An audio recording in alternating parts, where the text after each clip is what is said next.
Assalamualaikum warahmatullahi wabarakatuh.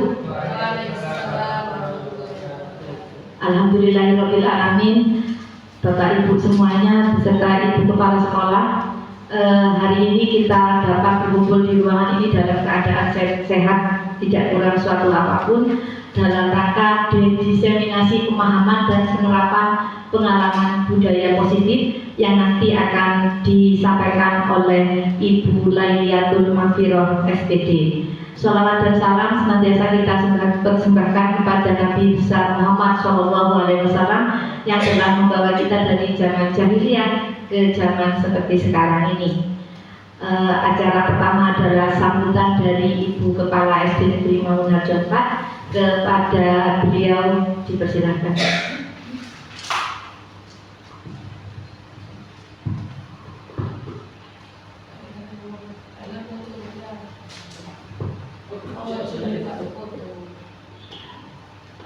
Terima kasih. Assalamualaikum warahmatullahi wabarakatuh. Waalaikumsalam warahmatullahi wabarakatuh. Yang kami hormati rekan guru baik CGP maupun yang belum CGP,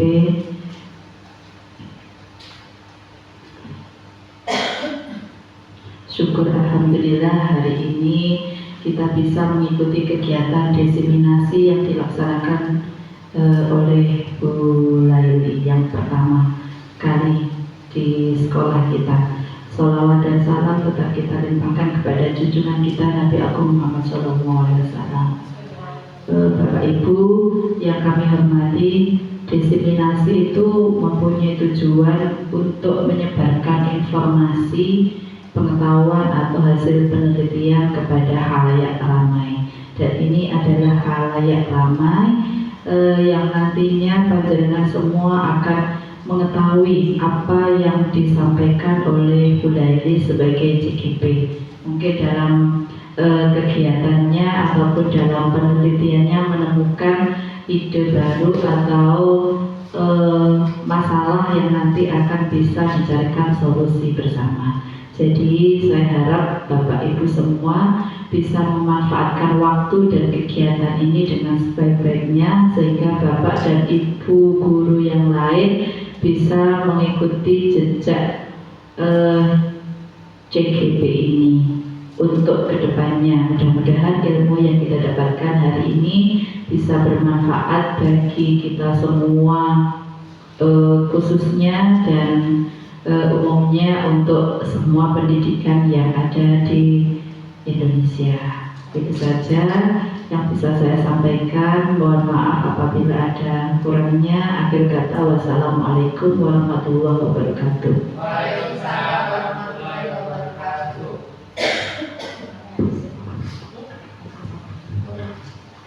Terima kasih kepada Ibu Kepala SD Negeri Mangunharjo 4. Selanjutnya acara sepenuhnya akan diambil alih oleh Ibu Lailatul Maghfirah SPD. Monggo dipersilakan. Terima kasih Ibu Vivi. Bismillahirrahmanirrahim. Assalamualaikum warahmatullahi wabarakatuh. Waalaikumsalam warahmatullahi wabarakatuh. Alhamdulillah. Alhamdulillahirabbil alamin wassalatu wassalamu ala asrofil anbiya'i wal mursalin sayyidina Maulana Muhammadin wa ala alihi wa sahbihi ajma'in, amma ba'du. Yang terhormat Ibu Kepala Sekolah SD Negeri Mangunharjo 4, yang terhormat juga Bapak Ibu guru rekan sejawat di SD Negeri Mangunharjo 4. Marilah kita panjatkan puja dan puji syukur kehadirat Allah Subhanahu wa Ta'ala yang telah melimpahkan rahmatnya, nikmat sehatnya sehingga kita dapat berkumpul di sini dalam kegiatan diseminasi pemahaman dan penerapan pengalaman budaya positif dalam keadaan sehat walafiat. Kedua kalinya sholawat beserta salam mudah-mudahan tetap tercurahkan kepada baginda Rasulullah SAW yang selalu kita tauladani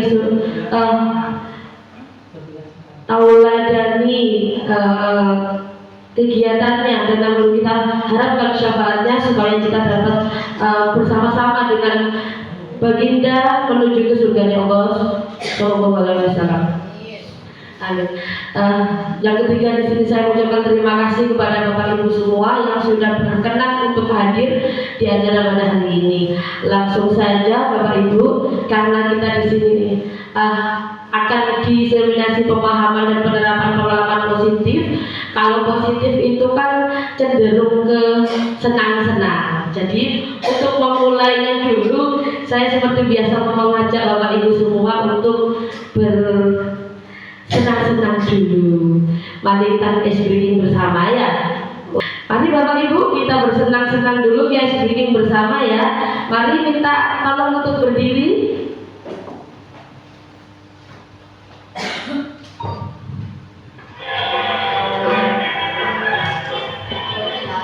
Silakan ikuti gerakan yang ada di depan.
Terima kasih Bapak Ibu sudah bersemangat ya untuk mengikuti diseminasi kali ini ya. Dalam pembahasan kali ini yang akan kita bahas adalah konsep utama budaya positif.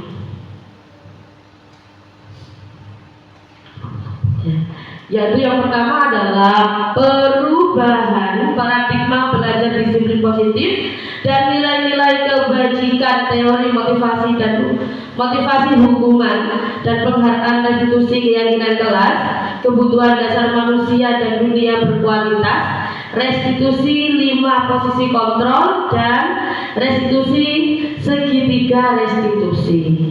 Sebelum itu saya ingin bertanya kepada Bapak Ibu semua sebelum menginjak ke materi selanjutnya, apakah Bapak Ibu setuju atau tidak hukuman itu dapat mendisiplinkan anak? Menurut Bu Lili seperti apa? Terima kasih Bu Lili. Kalau saya sangat setuju, karena dengan anak-anak itu diberikan hukuman, maka anak-anak bisa didisiplin dengan bukan maksudnya kita itu untuk menekan mereka, tapi mencoba mengarahkan mereka untuk melakukan hal-hal yang kita inginkan, tentu saja hal-hal yang positif, tapi tidak menimbulkan efek yang berlebihan. Misalnya hukuman tersebut bukan hukuman fisik, bisa saja hukuman yang lain-lainnya, sehingga anak-anak bisa positif mengambilnya, seperti itu. Terima kasih jawabannya Bu Lili. Berarti Bu Lili setuju ya. Nah, kalau Ibu kepala sekolah bagaimana? Kalau saya tidak setuju, karena hukuman, kata hukum itu biasanya berkaitan dengan aparat penegak hukum. Jadi anak-anak itu bisa ketakutan. Jadi alangkah lebih baiknya kata hukuman itu diganti. Ya, jadi itu. Terima kasih. Terima kasih. Ada setuju, ada yang tidak setuju. Oke, kita simak selanjutnya ya. 2. Pemberian hukuman dengan hal positif seperti membaca atau membersihkan halaman sekolah dapat meningkatkan disiplin anak. Apakah sependapat Bapak Chandra? Terima kasih Bu Leni atas waktunya. Untuk pemberian hukuman dengan hal positif seperti membaca atau membersihkan halaman sekolah dapat meningkatkan disiplin anak. Menurut saya kalau yang membaca itu bagus.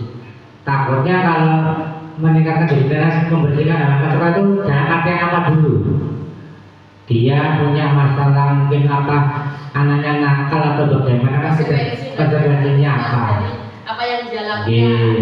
Jadi nanti dulu kan dapat dari keyakinan kelas, kan nanti ketemu anak ini di dalam kelas itu punya janji yang enggak. Kalau janjinya dia, oh saya salah harus bagaimana, kan sesuai itu dari saya. Terima kasih. Berarti intinya dari apa yang diucapkan pertanyaan tadi, yang dilakukan penerapan ini sesuai dengan konsekuensi apa yang dia lakukan, begitu. Untuk yang ketiga, memberikan penghargaan dapat meningkatkan motivasi belajar anak. Apakah Bapak Ibu setuju dengan pernyataan seperti itu, Pak Rito? Terima kasih Bu Leli. Memberi penghargaan dapat meningkatkan motivasi belajar bagi anak. Menurut saya setuju, karena dengan memberikan mungkin penghargaan kepada anak, dia itu punya rasa merasa diperhatikan. Jadi anak itu menambah motivasi ingin belajar lebih baik lagi. Terima kasih. Terima kasih Pak Riko. Berarti anak-anak itu butuh ya reward itu ya untuk motivasi diri. Ya, terima kasih jawaban Bapak Ibu semua. Sekarang kita beralih ke materi selanjutnya, yaitu perubahan paradigma belajar. Perubahan paradigma belajar ini yang dimaksud di sini adalah pembelajaran dengan paradigma baru yang dirancang berdasarkan prinsip belajar dengan berdiferensiasi sehingga setiap siswa belajar sesuai dengan kebutuhan dirinya dari tahap perkembangan untuk mewujudkan profil belajar Pancasila. Dan kita ketahui bersama bahwa profil belajar Pancasila itu ada 6 dimensi. Nah, apa saja? Bu Lili kan masih ingat nih. Dilakukan Bu Lili bisa dinyanyikan ya. Profil belajar Pancasila. Ya, kalau saya karena guru kelas 1 belajar, biasanya saya nyanyikan biar hafal. Ya, moga Bapak Ibu ya kalau mau ikut belajar Pancasila, beriman dan bertakwa pada Tuhan yang Esa dan berakhlak mulia, berkebinekaan global, gotong royong mandiri, kreatif dan bernalar kritis. Seperti itu Ibu Laini. Terima kasih. Seperti itu adalah seperti yang disampaikan Bu Lili, dimensi dari profil belajar Pancasila ada beriman kepada Tuhan yang Maha Esa, berkebinekaan global, gotong royong mandiri, bernalar kritis dan kreatif, atau diurutkan seperti yang dinyanyikan tadi. Kita berharapkan para peserta didik kita atau murid-murid kita memiliki karakter-karakter yang sesuai dengan profil belajar Pancasila. Nah, setelah itu di sini kita beralih ke disiplin positif. Disiplin positif adalah kebiasaan-kebiasaan yang baik yang mencakup sikap atau perilaku maupun tutur kata dari semua warga sekolah, terutama bagi murid agar dapat berkembang menjadi pribadi yang kritis, mandiri dan bertanggung jawab, seperti yang saya ucapkan tadi, yang memiliki karakter-karakter profil belajar Pancasila. Sebagai pendidik, tujuan kita adalah menciptakan peserta didik yang memiliki disiplin, sehingga mereka berperilaku mengacu pada nilai-nilai kebajikan universal dan memiliki motivasi dari dalam diri menuju perubahan perilaku ke arah yang lebih baik. Sedangkan nilai-nilai kebajikan universal di sini kita uraikan seperti yang dibacakan tadi, yang sudah tertanam atau tertuang pada profil belajar Pancasila tadi yang sudah disebutkan bersama-sama ya, yaitu beriman bertakwa kepada Tuhan yang Maha Esa, berakhlak mulia, mandiri, bernalar kritis, berkebinekaan global, bergotong royong dan kreatif. Nah, ini adalah nilai-nilai kebajikan universal menurut IBB PPO Primary Years Program, sikap murid. Di sini sikap murid ada toleransi, rasa hormat, integritas, mandiri, menghargai, antusias, empati, keingintahuan, kreatif, kerjasama, percaya diri, dan komitmen. Jadi kita berharapkan anak didik kita memiliki nilai-nilai kebajikan seperti ini, Bapak Ibu guru ya.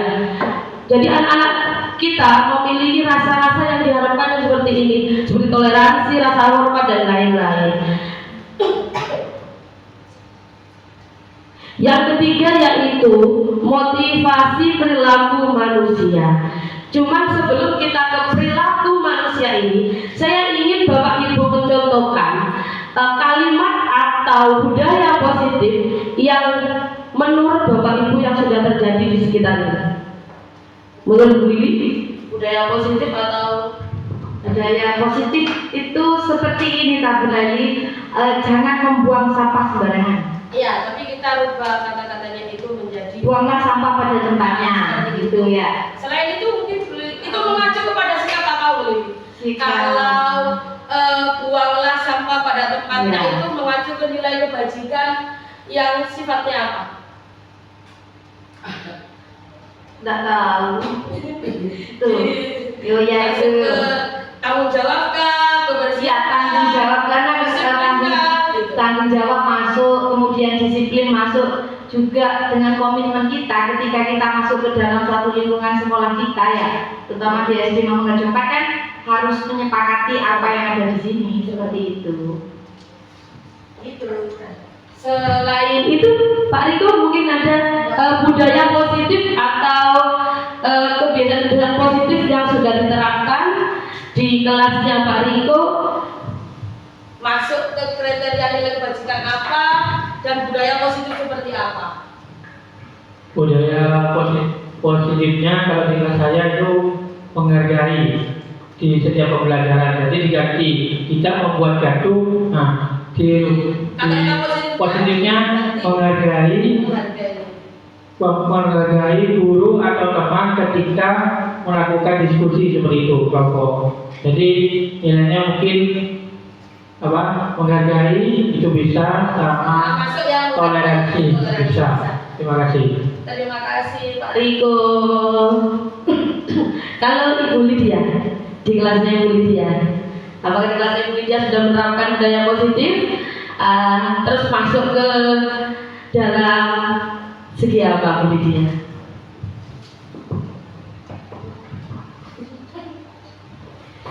Kalau di kelas 6 itu saya rasa sudah mengarah ke hal yang positif.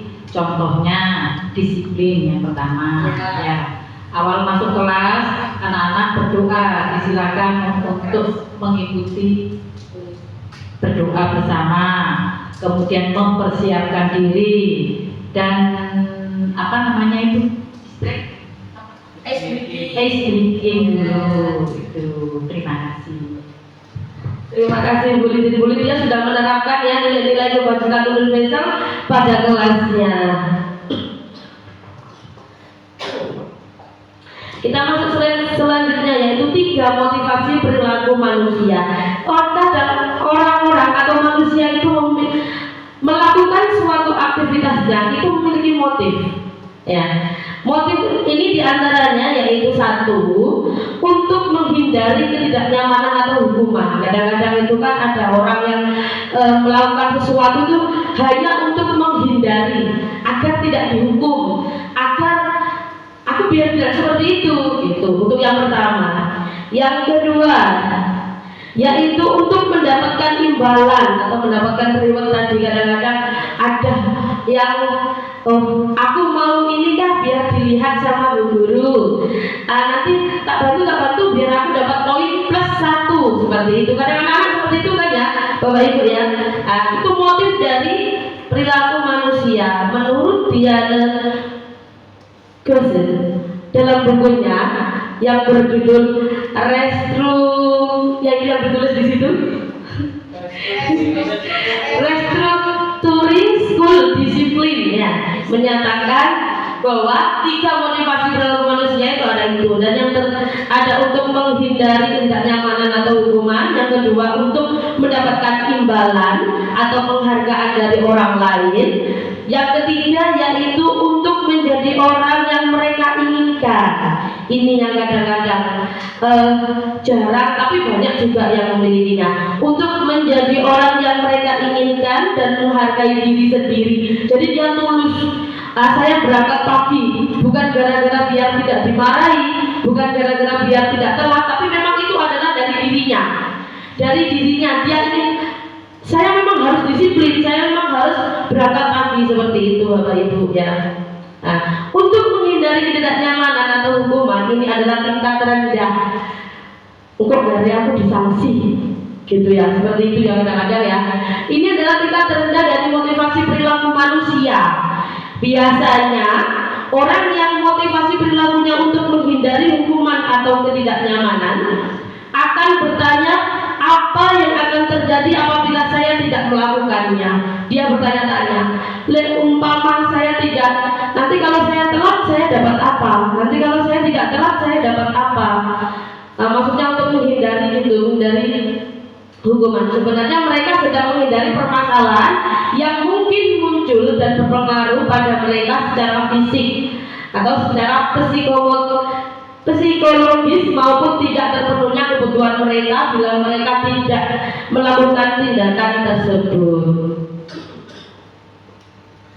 Yang kedua itu yang tadi untuk mendapatkan reward atau mendapatkan imbalan. Nah, ini satu tingkat di atas yang nomor satu tadi ya. Satu tingkat di atas nomor tadi, motivasi pertama tadi di sini orang yang berperilaku untuk mendapatkan imbalan atau penghargaan ini berlaku untuk dia itu agar diberikan reward dari orang lain. Orang yang dengan motivasi ini akan bertanya, apa yang akan saya dapatkan apabila saya melakukannya? Mereka melakukan sebuah tindakan untuk mendapatkan pujian dari orang lain yang menurut mereka penting dan mereka letakkan dalam dunia berkualitas mereka. Mereka juga melakukan sesuatu untuk mendapatkan hadiah, pengakuan atau imbalan.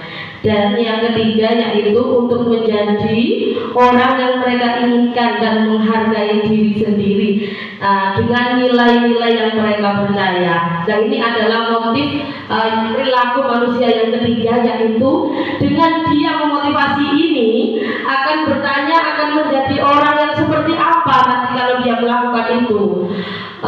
Mereka melakukan sesuatu karena nilai-nilai yang mereka yakini dan mereka hargai, dan mereka melakukannya karena mereka ingin menjadi orang yang memiliki nilai-nilai yang mereka yakini tadi, yaitu memotivasi berbuat diri untuk menjadi disiplin positif karena motivasi perilakunya bersifat internal bukan eksternal. Nah, di sini kita beranjak ke materi selanjutnya yaitu hukuman, konsekuensi, dan restitusi. Dalam menjalankan peraturan maupun keyakinan kelas atau di sekolah, suatu pelanggaran pada umumnya berbentuk hukuman atau konsekuensi. Dalam modul ini akan diperkenalkan program disiplin positif yang dinamakan restitusi. Ibu-ibu sudah dengar? Bapak Ibu sudah pernah dengar restitusi ya? Pernah. Bukan restitusi yang dari bank ya? Ya.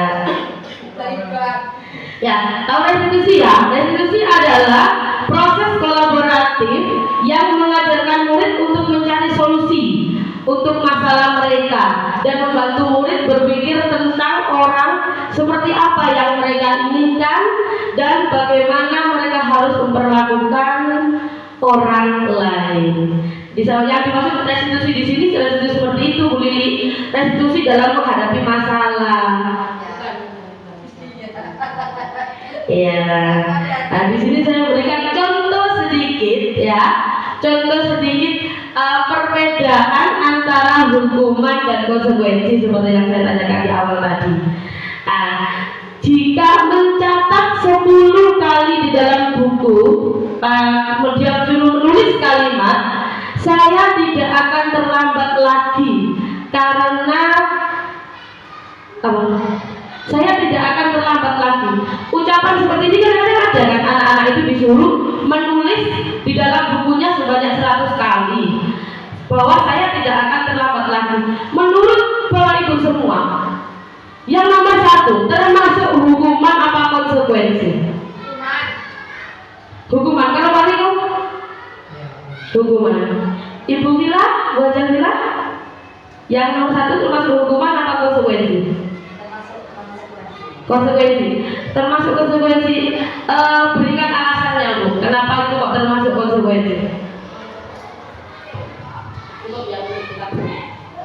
Iya, tadi yang sudah dijelaskan oleh Bu Leli, internal dan eksternalnya. Jadi kalau internalnya terhadap anak itu sendiri, bagaimana dampaknya jika dia melakukan kesalahan, sehingga dia harus konsekuensinya harus menerima hukuman tadi. Jadi ada hukumannya, termasuk hukuman, ya. Jadi tadi, jadi ada apa? Ada keterkaitannya. Jadi semua itu terkaitannya ada, gitu. Ya kembali lagi itu sebabnya sudah saya alami di sekolah saya yang dulu. Dan termasuk konsekuensi apa hukuman Bu? Konsekuensinya. Konsekuensi. Kalau Ibu Lili tadi menjawab hukuman, kenapa itu kok termasuk hukuman? Karena itu seperti karena tersebut atau peraturan itu mengikat. Kalau konsekuensi itu hadir dari siswa itu sendiri.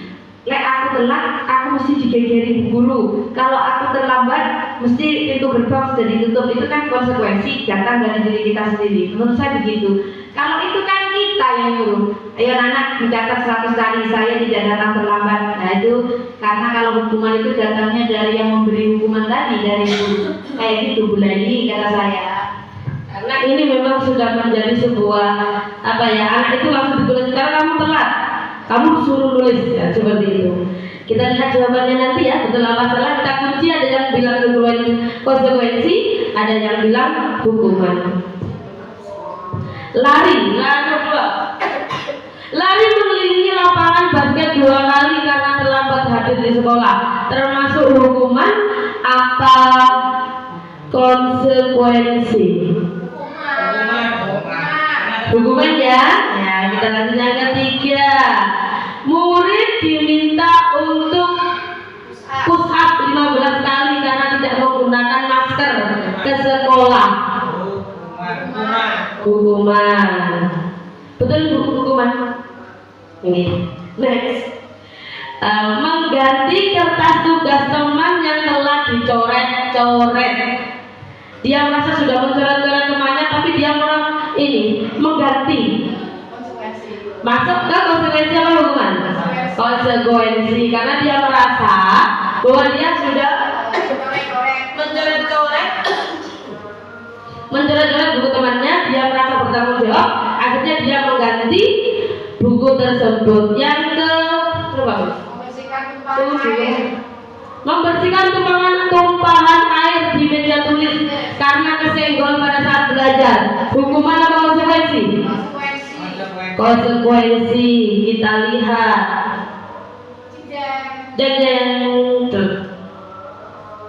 Ya, betul yang mana tadi? Hukuman karena itu sudah termasuk dalam sebuah peraturan. Bukan hukumannya yang sudah peraturan, tapi sekolah itu tidak boleh terlambat.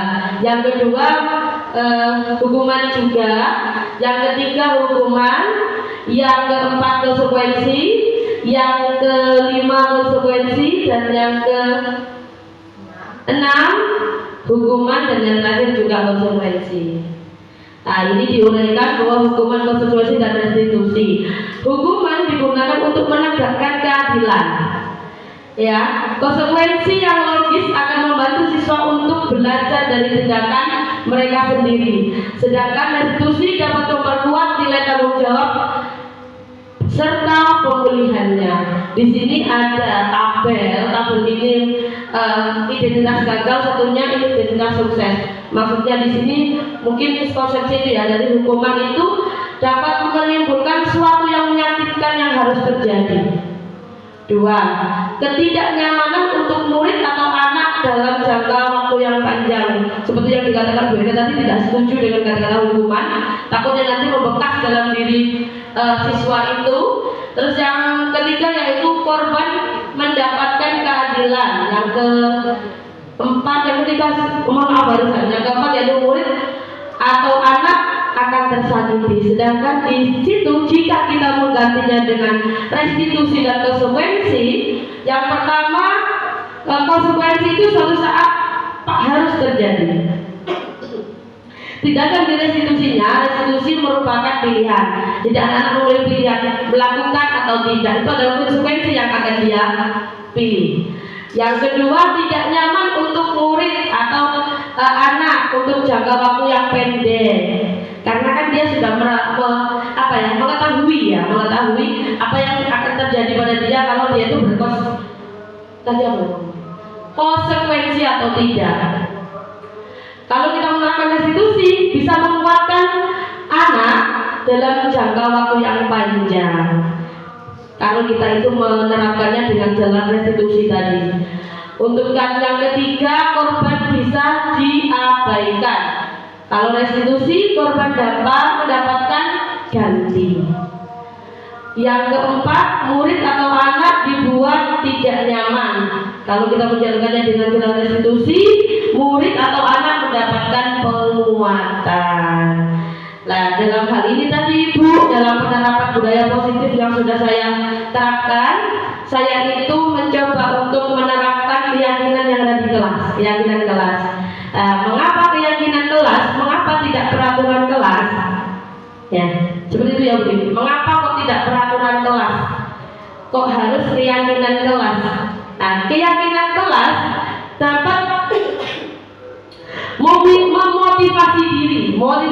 memotivasi diri seseorang dari dalam sehingga dapat membentuk budaya positif. Ini bermanfaat pada pembentukan karakter siswa sebagai individu yang baik di sekolah maupun di kehidupan sehari-hari. Pembentukan keyakinan kelas memiliki dampak yang besar terhadap keberhasilan pembelajaran. Keyakinan kelas adalah hasil kesepakatan antara guru dan siswa. Jadi keyakinan kelas tidak bisa dibuat oleh guru itu sendiri. Jadi kita mengajak berinteraksi antara guru dan murid supaya terbentuk dan dalam keyakinan kelas itu. Jika dilaksanakan dengan penuh kesadaran, maka akan berpengaruh pada perubahan tingkah laku siswa. Perubahan tingkah laku ini akan mendorong terbentuknya budaya positif di kelas. Keyakinan yang baik tidak hanya diterapkan saat pembelajaran di sekolah, tetapi juga diterapkan di lingkungan rumahnya dalam kehidupan sehari-hari. Keyakinan kelas berbeda dengan peraturan kelas yang ditetapkan secara sepihak atau searah tanpa melibatkan siswa dalam penyusunan peraturan tersebut. Jadi keyakinan kelas itu dibentuk atas interaksi antara dua, maksudnya guru dan anak. Keyakinan kelas bersifat lebih abstrak daripada peraturan yang lebih rinci dan konkret. Keyakinan kelas berupa pernyataan-pernyataan universal. Pernyataan keyakinan kelas ini senantiasa dibuat dalam bentuk positif, dari kata-kata positif, sehingga anak-anak itu tertanam Bapak Ibu ya, dari pikirannya, tersadarkan dalam hatinya bahwa apa yang dia lakukan, apa yang dia katakan itu berasal dari hatinya masing-masing. Keyakinan kelas hendaknya tidak terlalu banyak sehingga anak-anak itu mudah untuk mengingatnya.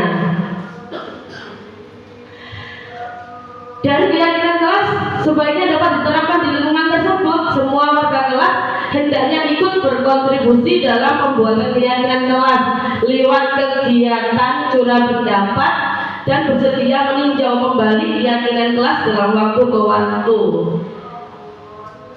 Saya tanya dulu ke ibu-ibu, ke bapak ibu. Menurut bapak ibu, jika menggunakan helm dalam berkendara itu masuk ke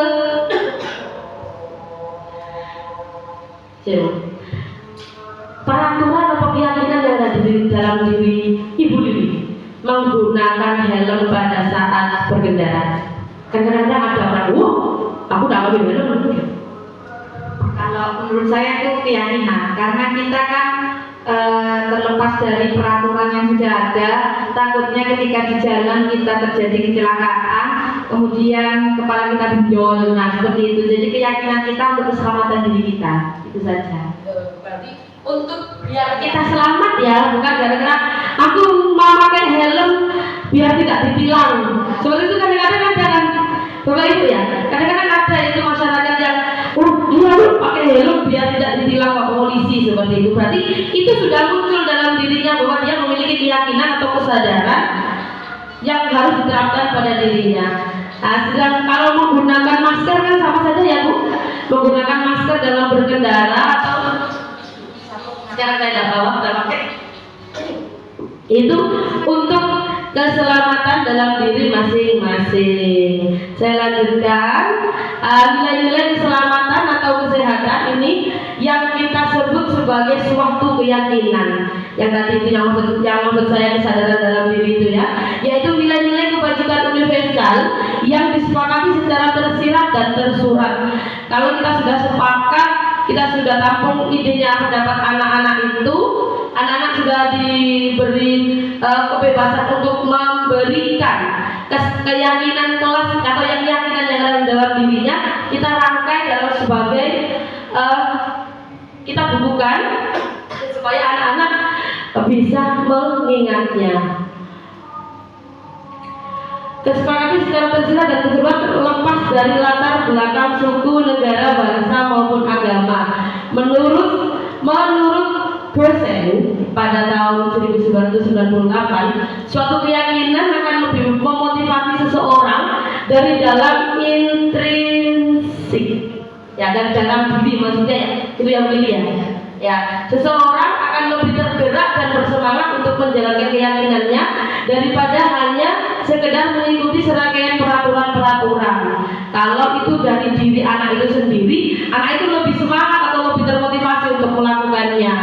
Murid-murid pun demikian, mereka perlu mendengarkan dan memahami arti sebuah keyakinan daripada hanya sekedar mengikuti serangkaian peraturan-peraturan yang ada. Dan berikut ini adalah saya sudah kemarin mengajak anak-anak untuk membuat keyakinan kelasnya dalam prosesnya Bapak Ibu. Pertama yaitu dari menggali peraturan-peraturan yang perlu disepakati di kelas. Jadi anak-anak ada yang menjawab seperti yang diomongkan Bu Lili, buang sampah pada tempatnya, yang diomongkan Pak Riko, menghargai dan yang lain itu. Ini adalah bukti bahwa saya melakukannya begitu. Dan mengubah peraturan-peraturan itu menjadi kalimat positif seperti tadi.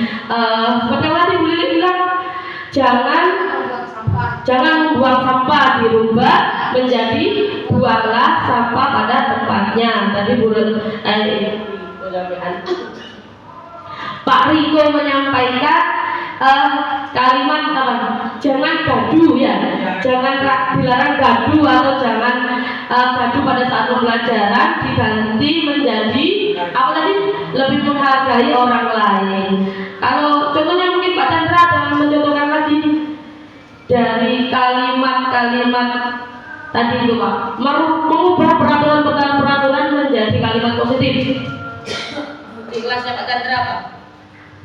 Kalau di kelas saya dalam diskusi saling menghargai. Sama kayak tadi kita juga ya. Nah, terus buang sampah di tempatnya sesuai, ada tiga kan itu harus sesuai, misal tas plastik di mana jadi. Terus tidak boleh terlambat. Masuk telat. Tidak boleh terlambat. Terus berubah menjadi apa Pak? Kata positifnya tidak boleh terlambat. Nah, anak-anak sekolah datang tepat waktu. Hadir tepat waktu. Terima kasih. Maksudnya itu kita merubah kata-kata dilarang, jangan dirubah menjadi kalimat positif agar penerapan anak-anak bisa lebih maksimal ya. Ini juga itu mengintisari peraturan-peraturan yang sudah dibuat dibuat menjadi nilai kebajikan dan keyakinan. Itu sudah gak jelas ya bukawannya di sini, tapi di ininya sangat jelas ditulis di sebelahnya bahwa anak-anak itu untuk menjadi nilai kebajikannya ada disiplin, sama dengan di sini. Disiplin, menghargai, bertanggung jawab dan lain sebagainya. Tidak kelihatan kecil sekali tulisannya. Dan setelah itu terjadi, saya rangkum jadi keyakinan kelas 4 di SD Negeri Mangunarjo 4 seperti ini Bapak Ibu. Hadir tepat waktu dengan memakai seragam sesuai dengan aturan. 2. Berdoa sebelum dan sesudah pelajaran. 3. Menyelesaikan tugas sendiri. Yang keempat, meminjam barang harus izin. Kadang-kadang anak-anak itu kan ada yang langsung, Bu, pensilku diambil gitu. Jadi anak-anak itu harus menerapkan mulai pada saat itu meminjam barang harus izin. Meminta izin kepada guru ketika ingin keluar kelas. Membuang sampah pada tempatnya. Menjaga suasana kelas tetap kondusif dan berkata jujur. Selanjutnya yaitu 5 kebutuhan dasar manusia. Manusia itu memiliki 5 kebutuhan dasar yang memiliki ya. Itu oleh dia. Karena setiap manusia itu memiliki kebutuhan-kebutuhan seperti yang diuraikan di sini. Untuk 1, bertahan hidup, makan bertahan hidup, minum bertahan hidup gitu ya. Hidup juga untuk bertahan hidup yang pilih boleh. 2, cinta dan kasih sayang, kebutuhan cinta dan kasih sayang. Setiap manusia itu butuh dicintai dan disayangi. Yang ketiga, penguasaan kebutuhan atas kemampuan.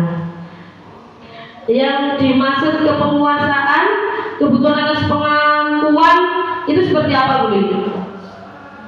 Kalau anak-anak ya, kalau kelas 1 biasanya cenderung kalau kelas 1 baru, ini loh aku, dia inginnya menjadi yang diakui di kelas ini. Jadi kenakalannya, motoriknya itu ditampilkan, kayak mau berkelahi apa, itu mereka butuh diakui bahwa dia memimpin di kelas seperti itu. Penguasaan berarti sok menguasai kelas gitu ya maksudnya. Kalau menurut Ibu Erina, penguasaan di sini maksudnya penguasaan Seperti yang dikatakan Bu Lita, siapa penguasaan dalam diri seseorang? Kalau menurut saya penguasaan kebutuhan pengakuan atas kemampuan, dia mampu misalnya secara kognitif mungkin dia mampu untuk matematika misalnya 3 ditambah 2 misalnya 5, berarti anak tersebut mampu. Terus dalam misalnya dalam kebutuhan psikomotor, kalau misalkan dia mampu dalam menyanyi seperti itu, berarti kita juga langsung bisa untuk memilah-milah atau bisa mencari atau apa namanya itu anak-anak yang mempunyai keistimewaan. Oh, di sini kita sudah punya bibit-bibit, nah ini bibit untuk menyanyi misalnya seperti itu. Tapi saya juga misalnya yang kemampuan motorik seperti berkelahi itu, tadi saya tidak setuju untuk itu mendapat ke pengakuan kemampuan, karena berkelahi merupakan yang kurang bagus lah menurut saya sikapnya. Jadi mungkin untuk kebutuhan motorik bisa mungkin berlari, nah seperti itu, lomba-lomba itu. Terima kasih jawabannya Ibu Lili dan Ibu Erina. Untuk kebutuhan dasar selanjutnya yaitu kebebasan. Kadang-kadang orang-orang itu butuh, tidak suka tertekan, bebas, dia ingin kehidupan yang bebas, tidak tertutup sana tertutup sini. Yang kelima yaitu kesenangan atau kebutuhan untuk merasa senang, merasakan kepuasan dalam dirinya, senang. Itu adalah 5 kebutuhan dasar manusia. Dalam posisi kontrol guru itu juga ada 5 posisi kontrol, yaitu 1 penghukum, 2 teman, manajer, pembuat rasa bersalah, pemantau. Ya. Lanjut ya Bapak Ibu. Ya, di posisi penghukum, seorang penghukum bisa menggunakan hukuman fisik maupun verbal. Orang-orang yang menjalankan posisi penghukum senantiasa mengatakan bahwa sekolah memerlukan sistem atau alat yang dapat lebih menekan murid-murid lebih giat lagi, atau guru-guru yang menerapkan posisi penghukum akan berkata patuhi aturan saya atau awas. Kadang-kadang menggunakan itu, patuhi aturan saya atau awas, seperti itu kadang-kadang. Kamu selalu saja salah, pasti selalu berakhir yang terakhir selesai. Guru seperti ini senantiasa percaya bahwa ada satu cara agar pembelajarannya bisa berhasil, yaitu dengan cara diam. Itu adalah posisi penghukum. Yang kedua yaitu posisi pembuat bersalah. Pada posisi ini biasanya guru akan bersuara lebih lembut sekali. Kalau ngomong sama murid-muridnya itu seperti itu.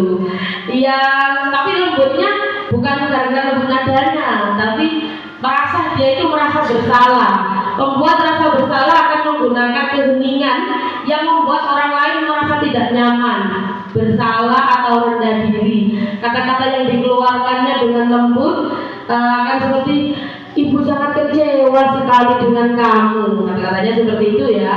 Contohnya, beberapa kali Bapak harus memberitahu kamu ya, bagaimana coba kalau orang tua kamu tahu kamu berbuat seperti ini. Jadi nadanya itu lebih lembut gitu, nadanya itu lebih slow gitu ya, tapi shock gitu loh maksudnya. Posisi ini murid akan memiliki penilaian diri yang buruk tentang diri mereka. Murid akan merasa tidak berharga dan telah mengecewakan orang-orang yang dia sayangi.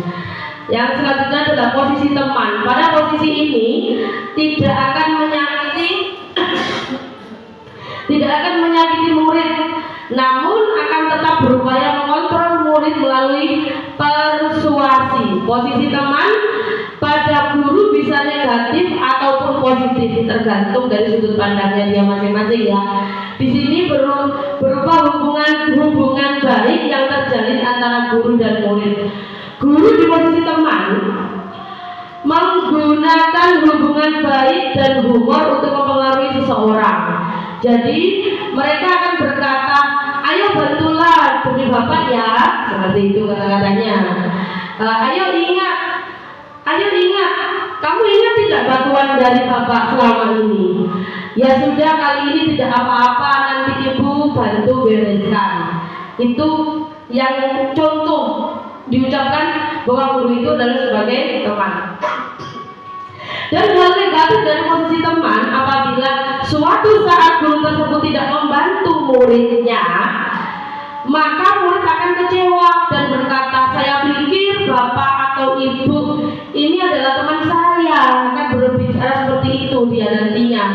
Murid merasa dikecewakan dan tidak mau lagi berusaha. Hal ini yang mungkin timbul adalah murid hanya akan bertindak untuk guru tertentu. Jadi tidak ke semua guru tidak bersikap seperti itu. Jadi hanya guru-guru tertentu, tidak untuk guru lainnya. Murid akan bergantung pada guru itu saja. Yang selanjutnya posisi keempat yaitu pemantau. Pemantau berarti mengawasi. Pada saat kita mengawasi, kita bertanggung jawab atas perilaku orang-orang yang kita awasi. Posisi pemantau berdasarkan pada peraturan-peraturan dan konsekuensi. Dengan menggunakan sanksi atau konsekuensi, kita dapat memisahkan hubungan pribadi kita dengan murid. Sebagai seseorang yang menjalankan posisi pemantau,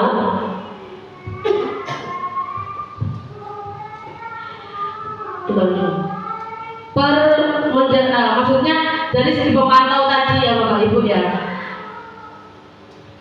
pertanyaan yang diajukan seorang pemantau biasanya peraturannya apa? Ayo, gitu seperti itu. Apa yang telah kamu lakukan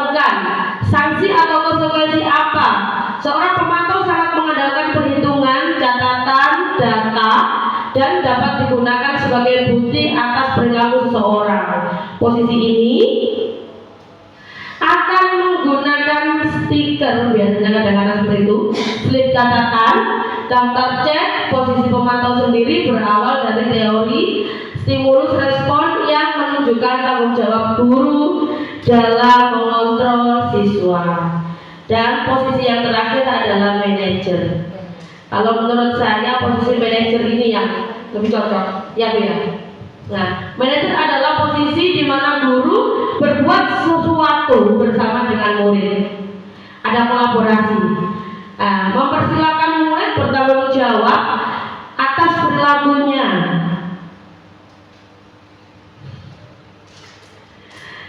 Mendukung murid agar dapat menemukan situasi solusi atas permasalahannya sendiri. Seorang manajer telah memiliki keterampilan di posisi teman maupun pemantau. Dengan demikian bisa jadi di waktu-waktu tertentu kembali ke pada kedua posisi ini. Posisi tersebut bila diperlukan, namun bila kita menginginkan murid-murid kita untuk menjadi manusia yang lebih merdeka, namun bila kita menginginkan murid-murid kita untuk menjadi manusia yang merdeka, mandiri dan bertanggung jawab, maka kita perlu mengacu pada restitusi yang menjadikan murid kita sebagai seorang manajer bagi dirinya sendiri. Selanjutnya yaitu ke tahap segitiga restitusi. Apa tadi restitusi, Bu Lili? Restitusi adalah proses dialog yang dilakukan oleh guru dan guru atau orang tua akan menghasilkan murid atau anak yang mandiri dan bertanggung jawab. Pada tahapan segitiga restitusi ada 3, yaitu 1, menstabilkan identitas, yaitu dengan menstabilkan identitas atau masalah itu. 2, dengan memvalidasi tindakan apa yang dia lakukan. Yang 3 yaitu menanyakan keyakinan apa yang diperbuat dia itu sudah betul atau tidak, apa yang dia lakukan salah apa tidak. Itu nanti kita akan mendapatkan jika kita menangani suatu permasalahan. Seharusnya menurut teorinya kita menggunakan seperti ini, Bu Enggar. 1 yaitu dengan menstabilkan identitas, menggali kita identitas salahnya anak itu dari mana. 2, memvalidasi tindakan yang salah, apakah betul anak itu melakukan itu. Yang 3 yaitu menanyakan keyakinannya, apakah yang dilakukan dengan itu sudah sesuai dengan apa yang disepakati selama ini apa tidak. Dan saya kemarin itu sudah menerapkan kepada murid saya, ya ini pada waktu itu, ini kasus pertama kayaknya. Nah ini contoh ketika saya menerapkan segitiga restitusi waktu itu.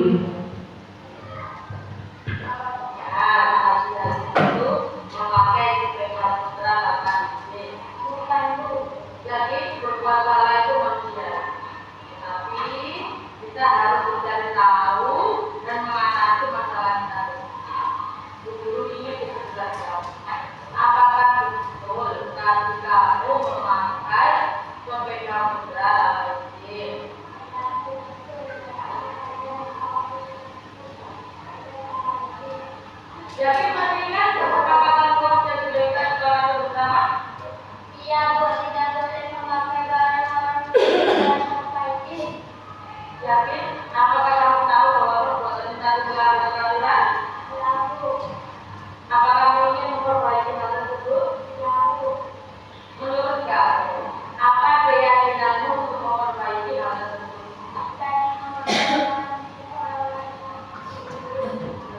Apa lagi?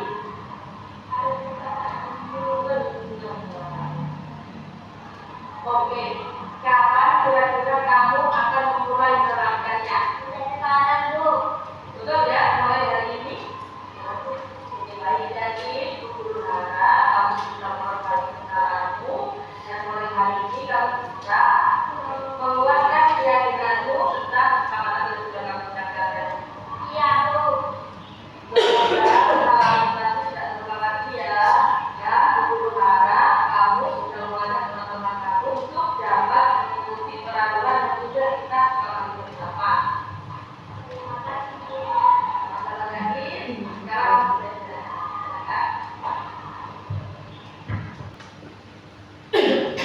Dan ini adalah penerapan dari kasus saya yang kedua. Perlu dihitungkan lagi. Nah, ini adalah penerapan dari kasus saya yang kedua. Dari kemarin kita sudah di kelas saya ada 2 kasus, dan ini adalah penerapan segitiga restitusi yang kasus yang kedua.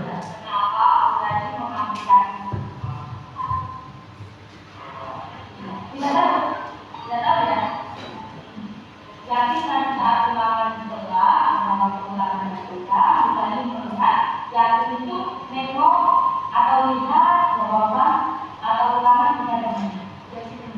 Apakah betul? Masih yakin betul? Yakin tahu tidak kalau mencoba itu perbuatan yang tidak baik? Betul itu tidak baik. Yakin mulai ya. Dia masuk ya, termasuk dalam pertanyaan jadi itu juga pertanyaan termasuk berkaitan hal yang sudah dilakukan kali sudah lebih tahu kita mau siapa yang benar dan siapa yang salah, nanti sudah tahu pada belajar supaya yang tidak mencoba.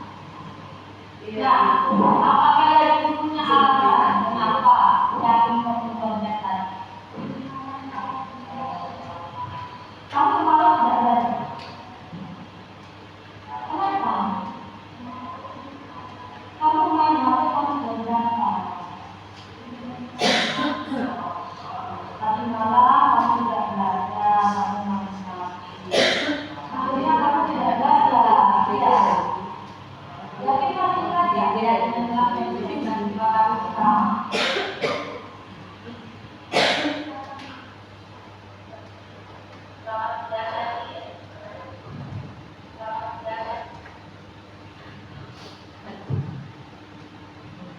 Lalu untuk kasus yang kedua tadi itu anak tersebut mencontek dilakukan pada waktu ulangan harian. Jadi saya menerapkan segitiga restitusi itu menanyakan kenapa anak itu mencontek dan kenapa, karena dia tidak belajar karena main HP. Terus setelah itu dia membuat keyakinan pada dirinya bahwa dia tidak akan melakukan lagi. Bapak Ibu, demikianlah tadi uraian sudah saya paparkan semua. Kini tiba saatnya saya untuk meminta refleksi Bapak Ibu semua dalam kegiatan hari ini. Refleksi yang sudah Bapak Ibu pahami dari apa yang sudah saya paparkan tadi. Saya minta refleksinya dari Ibu Lili. Bagaimana refleksi dari kegiatan hari ini? Terima kasih Bu Lali. Saya sangat senang dengan paparan Bu Lali tadi, sudah jelas dan runtut. Karena selama ini yang saya pahami tentang tentang disiplin itu seperti hukuman itu wajib dilakukan sebagai seorang guru. Ternyata melalui paparan Bu Lali tadi kita paham akan konsekuensi, akan restitusi, dan itu ilmu baru bagi saya khususnya. Dan ya itu tadi saya sangat merasa senang, kemudian akan menerapkan insya Allah di kelas ya, supaya pembelajaran budaya positif di sekolah kita khususnya di kelas saya itu bisa saya kembangkan dengan maksimal. Terima kasih Bu Laili. Sama-sama, terima kasih Bu Lili. Alhamdulillah. Kalau tadi dari ibu-ibu, saya mau dari bapak-bapak. Ini Bapak Chandra mau untuk memberikan refleksi kepada saya. Jadi terima kasih Bu Leli atas waktunya. Untuk refleksi hari ini yang saya dapatkan, saya senang sekali karena dari pemaparan dari Bu Leli tadi sudah runtut dan lengkap. Yang saya rasakan adalah saya selama ini mungkin yang saya lakukan mungkin kurang tepat. Jadi setelah melihat paparan tadi tentang segitiga restitusi, tentang budaya positif, jadi saya lebih tahu, lebih paham. Jadi insya Allah akan saya coba praktekkan dari paparan Bu Leli. Insya Allah kedepannya akan saya coba. Terima kasih. Terima kasih untuk tangan untuk Bapak Ibu semua. Demikian itu saja yang dapat saya sampaikan Bapak Ibu. Semoga bermanfaat dan saya mohon maaf yang sebesar-besarnya apabila yang saya sampaikan tadi terdapat banyak kesalahan, mohon dimaklumi. Akhir kata, wassalamualaikum warahmatullahi wabarakatuh. Waalaikumsalam warahmatullahi wabarakatuh. Beri tepuk tangan Bapak Ibu ya untuk rekan kita yang sudah menularkan ilmunya tentang budaya positif yang ada di sekolah. Sebetulnya seperti itu mungkin sudah biasa kita lakukan, tapi ke depan mungkin perlu diperbaiki dengan berbagai macam restitusi tadi, kemudian posisi kontrol guru mungkin perlu ditambahi. Itu saja Bapak Ibu, karena saya lihat Bapak Ibu semua sudah menerapkan disiplin positif di sekolah ini, hanya mungkin caranya saja yang salah, seperti itu. Marilah acara kita pada hari ini kita tutup dengan doa supaya ilmu yang kita dapat hari ini bisa bermanfaat untuk diterapkan kepada murid-murid kita. Monggo untuk Bapak Chandra bisa menutup dengan doa. Doa kafaratul majelis. Terima kasih atas waktunya. Semoga presentasi yang diberikan oleh Bu Leli dapat bermanfaat bagi kita semua dan bisa diterapkan di sekolah SMA Sembah. Bismillahirrahmanirrahim. Allahumma inna sallallahu selamatan fi dunya wal akhirah wa tanajjal qasidan fi dunya wa rezeki wa rabbana ya Allah hamina lana fi jannati wa ta'ala bisa Allahumma bina wa ilayhi wa rahmatullahi wa syukurna rabbana atina fid dunya hasanah wa fil akhirati hasanah wa qina subhana rabbika rabbil izzati amma yasifun wa salamun ala mursalin walhamdulillahi rabbil alamin.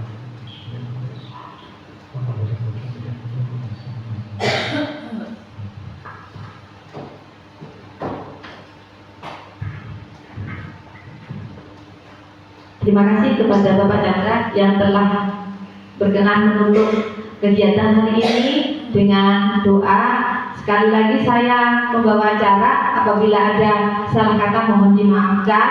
Semoga apa yang kita lakukan hari ini bermanfaat bagi kita serta anak didik kita. Wassalamualaikum warahmatullahi wabarakatuh. Waalaikumsalam warahmatullahi wabarakatuh.